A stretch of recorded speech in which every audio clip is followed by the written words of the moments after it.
There was once a group of young children being taken through a city. They had a guide with them, and they walked up and saw a tall statue standing in the middle of a square. The children looked up at the statue.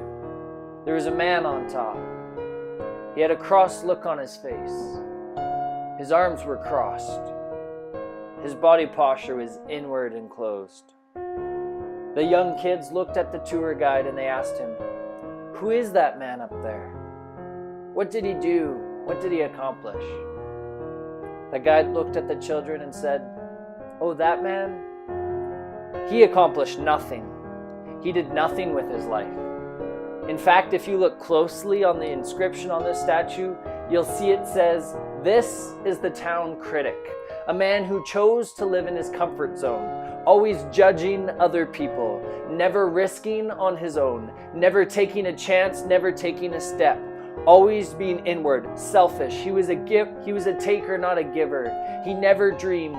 He never thought he could amount to anything much.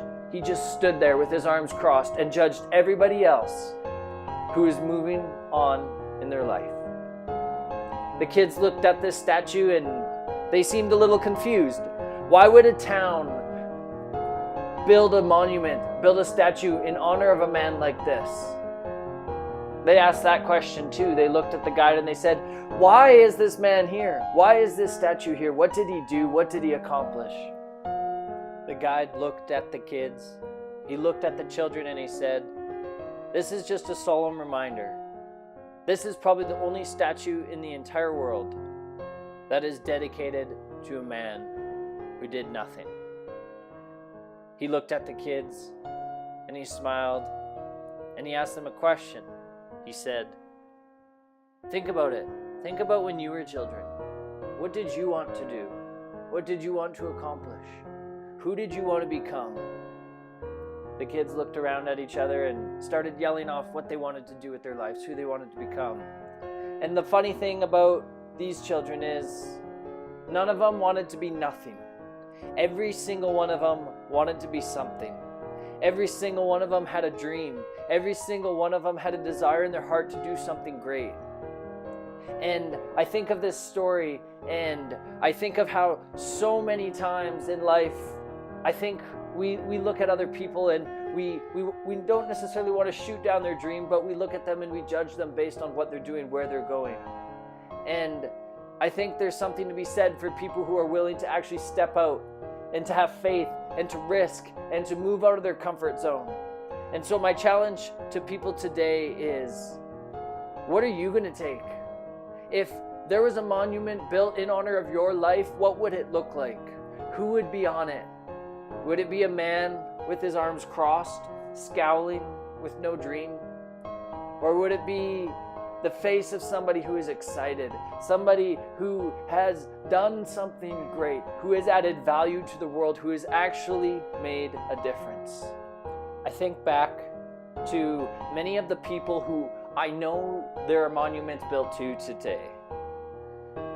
If you go to London, under in the Westminster Square by Big Ben, there is a large portion of statues built to honor and commemorate incredible people who went out into the world and actually made a difference. There's people like Nelson Mandela, Benjamin Franklin, Abraham Lincoln, and all these other great people. I can think of other people even today, maybe who aren't around, but like Walt Disney. There's people like Michael Jordan, Oprah Winfrey, all these people who did incredible things with their lives, who made this incredible difference. And I think of them and I want to make a difference as well. I want to be remembered for something. I want to know that what I did actually counted. I want to know that I left an impact on this world, that I did something in my life to make a difference. And this is the goal of my life. I don't know about you, but I want to be remembered for something. I want to be remembered as a person of integrity, of compassion, that I had strength, that I lived with honor, that I had character, that I portrayed characteristics that actually uplifted people and made people better, characteristics that actually made a difference. And so today I ask you to join me. I ask that you would not be a man who crosses his arms and looks at other people and judges people and shoots their dreams down. I ask that you would be a difference maker, that you would be a dreamer, that you would apply what you know to your life today and actually make a difference, so that you can make something count, so that you can make a difference. And today I offer that invitation to you. So why don't you join me? Why don't you come with me? And together we can change this world.